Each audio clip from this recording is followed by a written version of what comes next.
Yesterday I gave a presentation at an equity conference, and it was about how to be a culturally responsive educator.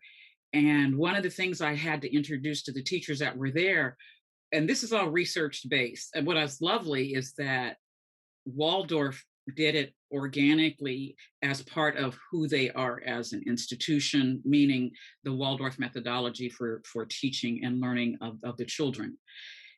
But it was important for me to explain to my participants that when you understand that 79% of all the teachers that are in classrooms, and this is data, are white middle class women who don't live in the San Antonio district of Oakland. What happens is they commute into a community and then they leave the community.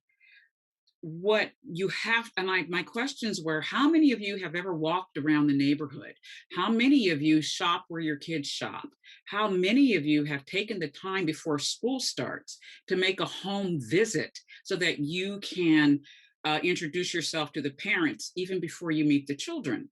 Because you must, if you are going to become a culturally responsive educator, which means you are looking at every single child for who they are, the assets that they bring to you, and their rich cultural wealth, you have to go beyond driving to a parking lot, getting out of your car, going into your classroom and teaching, and then going home, because you must understand the cultural lens of all of your kids.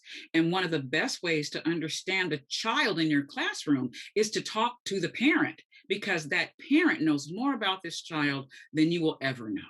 You'd also want to build that relationship so the parent and you become team members. You are co-working so that you are doing what is best for that child. Then when you bring in the community and understand, where does the child eat? Where does the parent work? Where do they go after school when they're not doing regular after school programs? You begin to you can then develop your relationship, because you cannot teach whom you do not know. You must have a relationship with someone to actually teach them, because without the relationship, you can't see them. And if you don't see them, then what you'll do is what you've always done without understanding if it is good or not good for that child.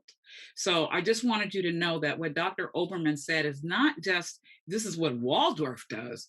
We have an entire country now that is trying to do what Waldorf has been doing. And now they're going to workshops to understand, oh, I got to do this in order to teach the kid.